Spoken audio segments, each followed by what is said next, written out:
Ladies and gentlemen, boys and girls, and children of all ages, from Eric Lima Shenanigans of 1977, it's time for the PLE Event Center, where our host talks about the results from a WWE PLE event.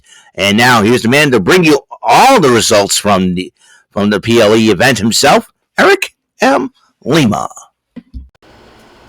Thank you very much, Mr. Announcer, sir. Well, hello there, everyone. Welcome to yet another episode of Eric Lima Shenanigans of 1977, episode 2436 of the show.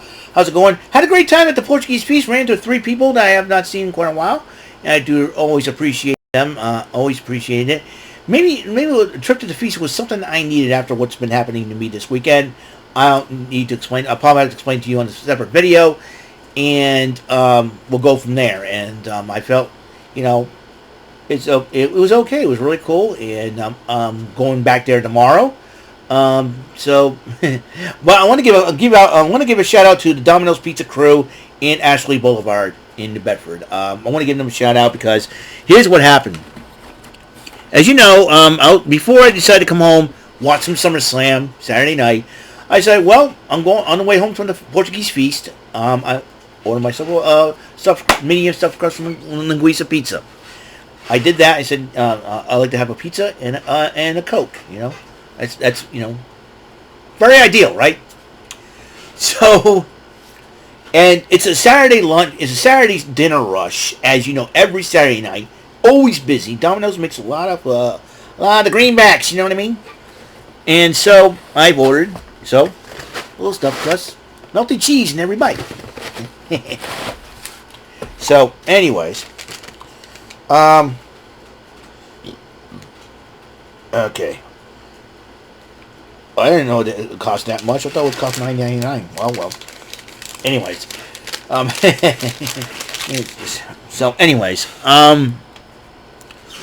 So the funny part is that when they made the pizza first time around, it was half linguiça, half cheese, and the guy apologized. He said, if you give us 6 or 7 minutes, we'll make another one for you with the actual order that you want. I said, yeah, so you can take that one too if you want. No big deal. Hey, free pizza for me, right? So they made the pizza and they gave me the half linguiça, half cheese. Free pizza. Hey, it's like buy one get one free. But you know what?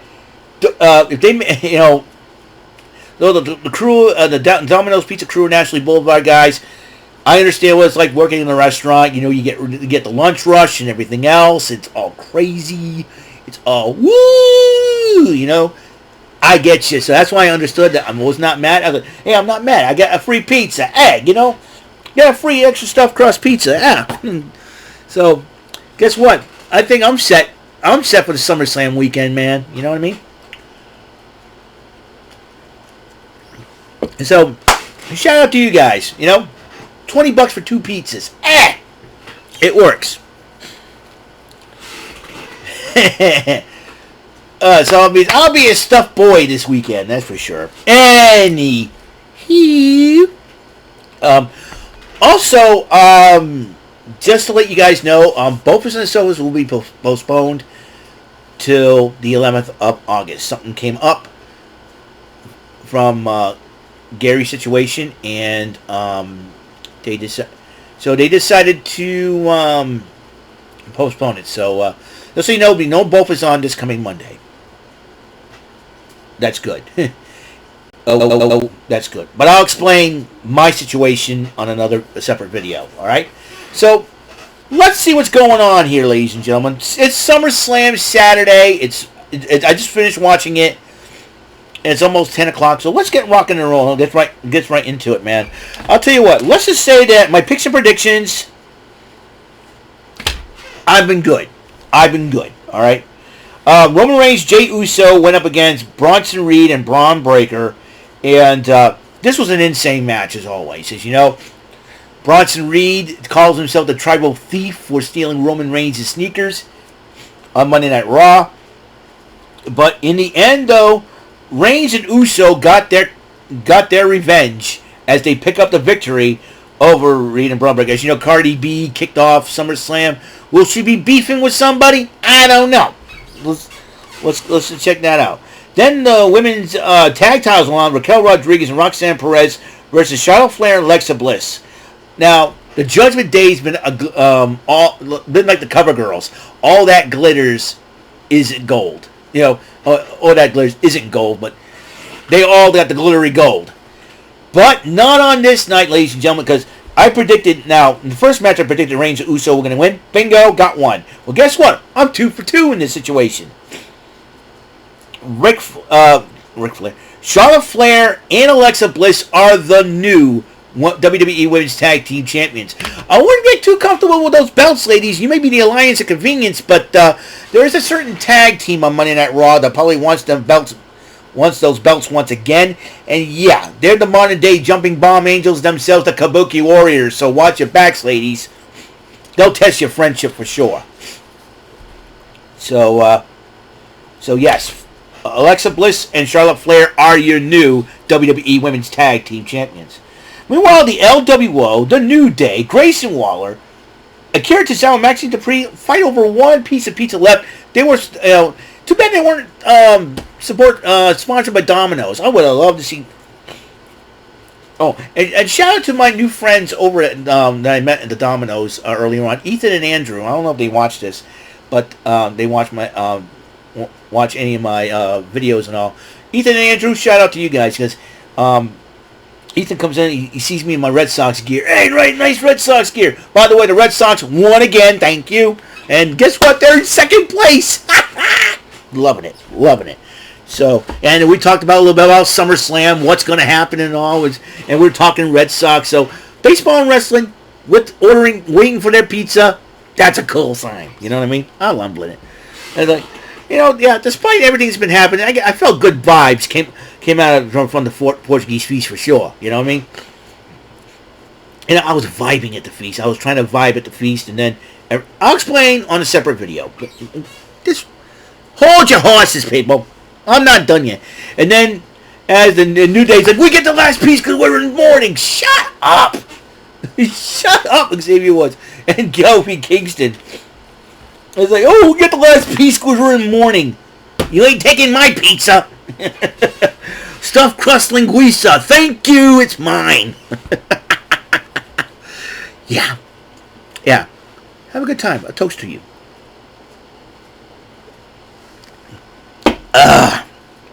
Anyways, then Nikki Bella brings in 3 more full boxes of pizza. And the New Day's trying to take more, and Nikki Bella's, no. Dragon Lee, you can have a box. It was great. Then the next matchup, Sami Zayn versus Karrion Kross. And this could be Karrion Kross' last match in the WWE. As you know, their contracts, both Karrion Kross and Scarlett's contracts expire this month. And I picked Sami Zayn to win it because I knew if Karrion Kross might be leaving the WWE, give something the win. I kind of felt bad because Karrion Kross, the only thing I love with Karrion Kross, one word, Scarlett. Man, I'll tell you what. But that's going to be she's going to be part of a list I'm going to do in the near future for this for top of the Shenanigans charts. I will tell you what that is. I'll check it out. Check it out. It's a unique list. Trust me. It's a unique list. But anyway, Sami Zayn did pick up the victory over Karrion Kross. Now, they did another little mini tribute to Hulk Hogan. In fact, he segued to the point where if it wasn't for Hulk Hogan, 53,161 people wouldn't be in attendance. And Nick Hogan was there. He had a suit and a tie. The shirt and the tie were both. Shirt was yellow. The shirt was red. Tie was yellow. And fighting back tears and seeing Nick Hogan there. That that shows that he's very thankful for his dad and what the business brought.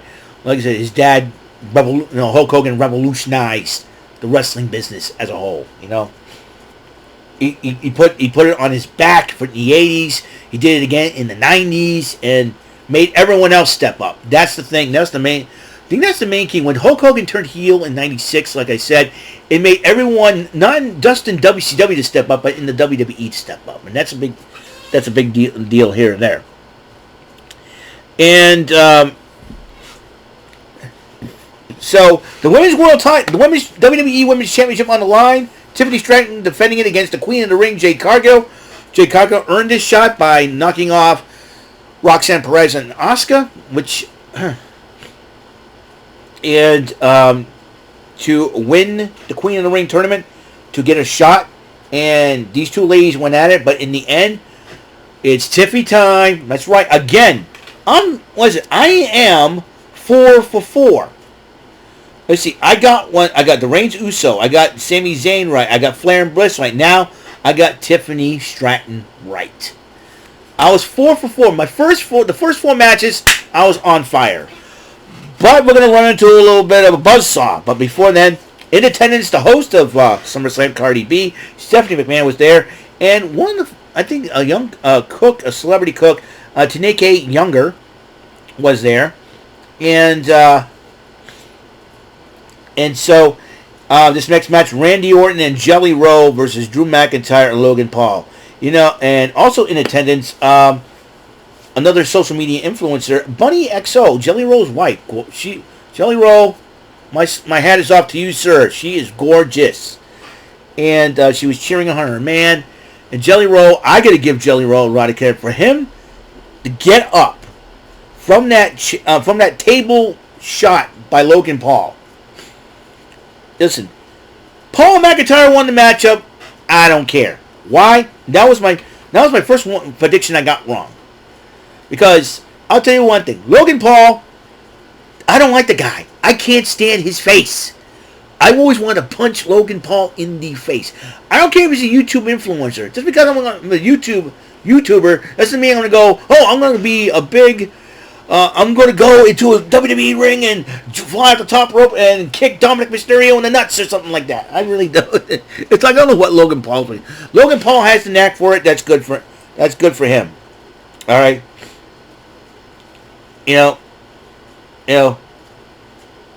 That's good for him, Yeah, yippee, yippee yahoo.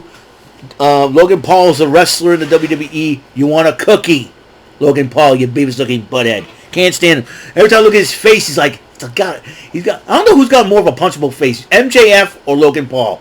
They're like the modern day Beavis and Butthead of professional wrestling. I can't stand those two. You feel like Logan Paul. You feel like you want to grab his scrawny neck and go. You know what I mean? I feel like telling Logan Paul, pick out 2, 1, 2, boom. There you go. Hey, I'll tell Logan Paul, you see that? And yeah, off to the side. I would do 3 Stooges on him if I wrestled him. I would do the 3 Stooges on Logan Paul, man. I'd be like, you see that? Boom. There you go. Hey, it was the capital of Thailand, Bangkok. Boom. Punch him in the nuts. I don't care. I can't stand Logan Paul. Him and McIntyre got the victory. And so Jelly Roll, much respect to you for stepping in the ring. I'll tell you one thing. You're a determined warrior, man. Jelly Roll, you're an inspiration, man. I'm applauding Jelly Roll. He gave it an effort, but didn't win in the end. But that's okay. He gave an effort. Had the heart, man. Gotta respect him. He came back from that. Gotta respect him, man. Gotta respect Jelly Roll. Maybe he was not meant to get into the business. That's okay. He tried it out. He probably wanted to fulfill a lifelong dream. He did that. Although, my favorite part was him choke slamming Logan Paul. Yes! So. But then, here comes the big one. The WWE World Heavyweight title on the line. Gunther versus CM Punk. Ladies and gentlemen, this matchup lived up to the hype. I mean, back and forth. They're doing, they were matching moves back and forth, leg lock after leg lock, rope breaks and all. But the tide turned when Gunther got a huge bump on the announce table and was busted open. Like, I've never seen Gunther busted open like that in my life. I mean, he's busting opponent's chest open with his chops. Don't believe me? Ask Ilya Dragunov. Well, hopefully he comes back soon. And this matchup was great. But in the end, CM Punk is your new WWE World Heavyweight Champion. That is, when Seth Rollins came out, I'm like, Seth Rollins is here? Now, we didn't know how long Seth Rollins was going to be out with his knee, right? So he's coming out in crutches. Paul Heyman's got the Money in the Bank briefcase in his hand. Now remember, at WrestleMania a few years ago, he pulled a heist of the century by defeating Roman Reigns and Brock Lesnar to cash in the Money in the Bank the first time around to walk out with the title, WWE Championship. Well, what do you guys think happened? Well, I'll tell you. I'll answer that question for you.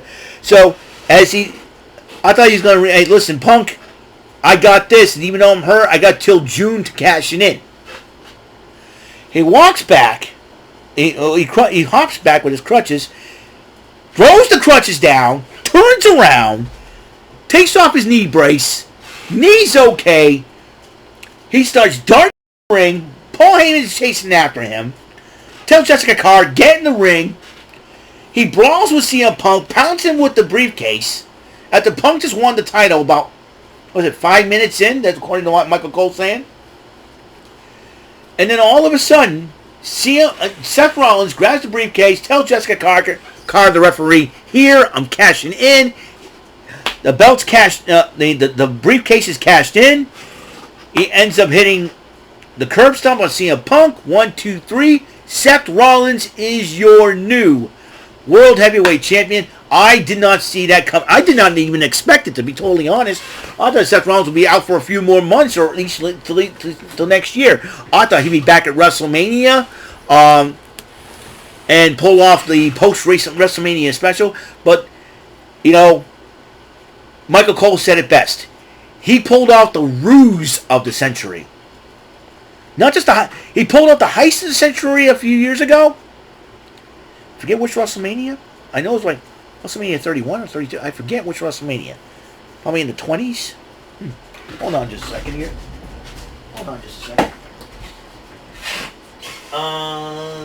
Let's see.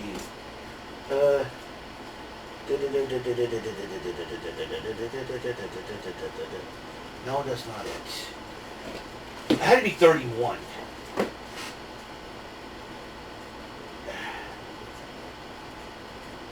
Yeah, WrestleMania 31.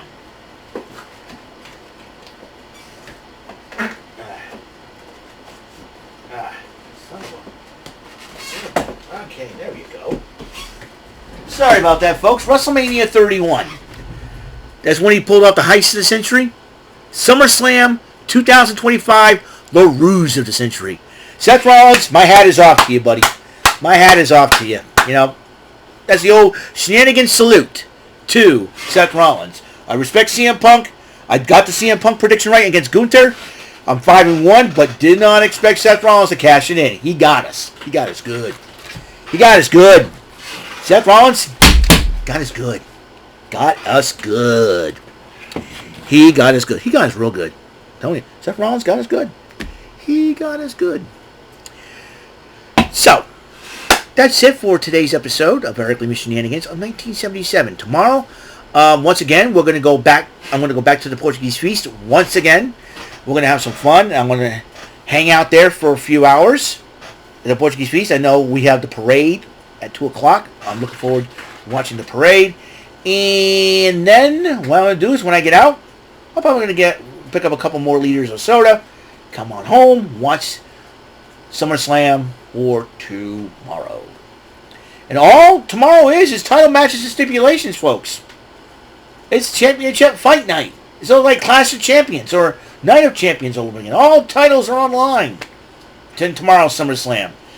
And like I said, the one match that we're taking will steal the show for tomorrow. The biggest TLC match in WWE history. 6 teams going at it. Who would have thought? 25 years ago, there were 3 teams. The Dudley Boys, Edge and Christian, and the Hardys. Now, 25 years later, we double that. We double 3 teams. We double that. But it ain't going to be the Hardys, Edge and Christian, and the Dudleys. No. You got the Y6, the defending champions. Representing the championships will be Dexter Lumis and Joe Gacy. They'll have DIY, who basically started this whole crap, if you ask me. Then you got the Street Profits, former champions, of course. Another set of former champions, Motor City Machine Guns in their first SummerSlam. And then you got Fraxium, the former NXT Tag Team champions, and the newest team that was formed, Rey Fenix and Andrade. This is going to be a heck of a matchup overall. We know the Intercontinental title will be on the line. Dominic Mysterio versus AJ Styles. Also, we're going to have the WWE Championship on the line in a street fight. John Cena defends against Cody Rhodes. And then you got the Women's Intercontinental title be on the line as Becky Lynch defends against Lyra Valkyria in a no disqualification, no countout matchup. You got the steel cage match for the United States title as Solo Sikoa defends it against Jacob Fatu. Let me see if there's any more. So I see if I missed any matches. Give me a second here. Oh yes, the Women's World title on the line. How can I forget these three ladies? Naomi will defend it in a triple threat match against the lovely, the gorgeous Io Sky and the awesome Aussie herself, Rhea Ripley. This is going to be a heck. Like I said, titles on the line. It's going to be fight night, great night, championship fight night, and all that. Too bad Pat McAfee's missing out, but so what? Who cares? It's going to be a lot of fun. So I'm looking forward to it. Don't know about you guys. I'm looking forward to it. I'm going to have some fun. All right? I'm also looking forward to the Portuguese Feast tomorrow. Parade, all that. I want to give a shout out to Carl Colangelo, whose wife used to be one of my co-workers at Ruby Tuesday. Carolyn, Carl, excellent job on the feast. Excellent job on the feast. Huge success. They keep everything safe. They had metal detectors and all that. And not only that, they had family day. So it was great. But like I said, tomorrow's another day. So tomorrow's going to be another day. That's Little Monkeys. So that's it for right now. Thank you for tuning in. I'll see you in the next episode of the show. Until that next episode comes rolling around, Mr. Announcer, take us home. That is all for today's episode of the show. This is Mr. Announcer speaking for Eric Lima Shenanigans of 1977. A Big Beefy E and do it for Bob Saget production and in association with a Raving Bull for 3000 Telepictures and Distribution. Thank you for watching another episode of Eric Lima Shenanigans of 1977. See you later on the next episode of the show. Goodbye for now.